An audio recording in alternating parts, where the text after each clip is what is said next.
Naturally, a young couple getting married at a supposedly haunted mansion expects a ghost story. They get one from a unique source, an unknown guest who just magically seemed to appear at the ceremony.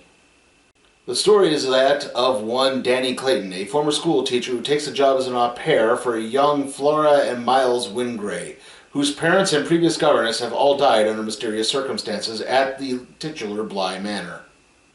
However, soon after arriving at the manor, does Danny start to notice things being somewhat off.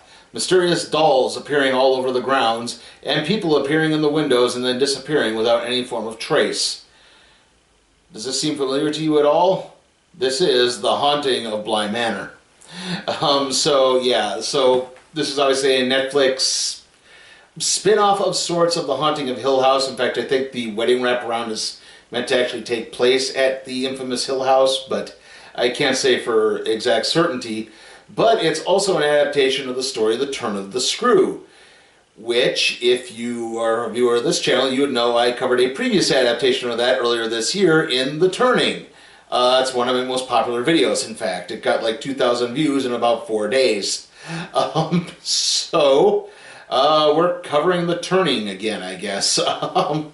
Except now in mini-series format. I mean, it's not exact. Like, there's some allusions. I can't remember if the kid was named Miles, if the kids were named Miles and Flora in The Turning or not. I mean, it seems like years ago I saw that movie, and it was really only months ago. But yeah, but there's definitely some allusions. Miles has been kicked out of boarding school. He's kind of a troublemaker.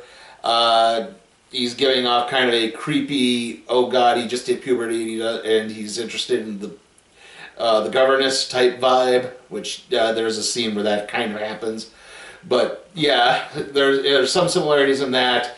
It's also alluded to that Danny is running from something. She gives the excuse that she couldn't be a teacher. She was a former school teacher, but the problem was, it was hard for her to have to work with 25 kids. However, but working with 2 kids could be, substantially easier. And so that's, the thing to take. It's a full-time job. It's full benefits. It's, free room and board, basically. So, hey, why not?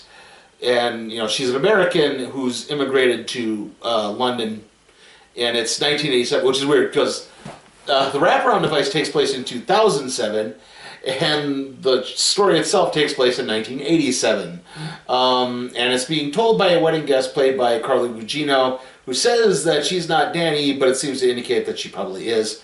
And yes, there are kind of ghostly characters who seem to be appearing. There are a few other characters. There's a chef named Owen. There's a gardener whose name I don't think was ever mentioned. And then there's Mrs. Gross, who's kind of a headmistress of the manor / maid kind of character to that sort of thing.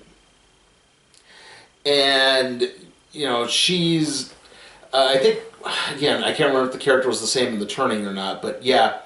A little less demanding in that there's no sort of implied evil, at least not so far. I mean, this is only the first episode I'm covering, but yeah, there are some weird circumstances. Again, people are appearing in mirrors. There's a strange glowy-eyed apparition who appeared in a mirror. They tell the tale of the previous governess and how she took her own life and why. And it's, again, I can't remember if the same happened in The Turning or not, but if it's the same characters or not. Again, there's similar circumstances, but I don't know if it's 100% to the same to it.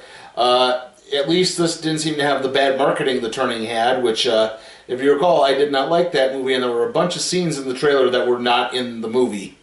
And, yeah, again, very underwhelming film, unfortunately, that was, but this seems to be shaping up better. I guess having more time to tell a story can better develop things. Like I said, this is just the first episode. I'll do another episode which covers the rest of the miniseries, I guess is what it is.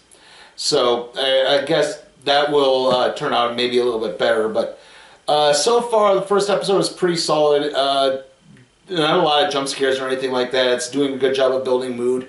The characters are all fairly believable in a way. She gets the job through the children's uncle, and he said, she's been in England for 6 months, and she's noticed that this ad has been there for 6 months, which means this job is really hard to try to fill. And she has some good banter with him because something's like you can tell he's kind of stressed about it too. And at first he doesn't give her the job, but then she shows like some spunk and just kind of pointing things out to him, and he's like, "Okay, I'll give it to you on a trial basis." So again, it seems to go perfectly fine there.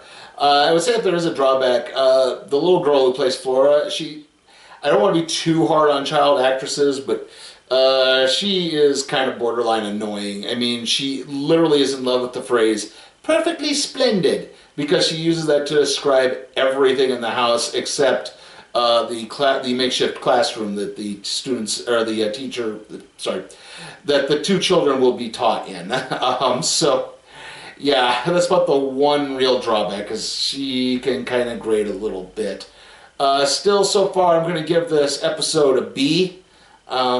It's a good groundwork, and hopefully the scares will increase throughout the rest of the series. Time for Fruity Pebbles. Fruity! A ghost! Only a Fruity Pebbles can set my spirit free. Okay. Frighteningly fruity flavors. Thanks, Fred. Barney! Who? Bon appetit. Post Fruity Pebbles cereal, part of this complete breakfast. Now you can get Fred's car free, only from Pebbles. A Hot Wheels Flintmobile. Wow, it changes colors. One free with mail-in card on marked boxes of Pebbles. Okay, so reviews are going to be a little weird this month. I'm doing more television seasons, I guess you could call them in this case, because I'm doing the Hellstorm series on Hulu, and I plan on doing Mandalorian Season 2. I'll do the first episode, which will be this month. Probably the rest of the season will be more in November. I'm only doing one movie in that's Over the Moon, which is on Netflix, and of course I'm going to do the rest of The Haunting of Bly Manor, but I wanted to do this first episode out of there. So I don't know if the rest of Bly Manor will come first, or it'll be the review of the first episode of Hellstorm.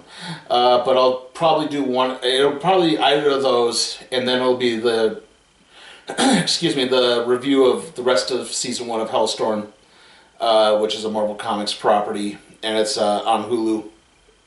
So then after that, also there's going to be the random trade review on New Avengers The Collective. The end of the month will be WWE Hell in a Cell. So see you all next time.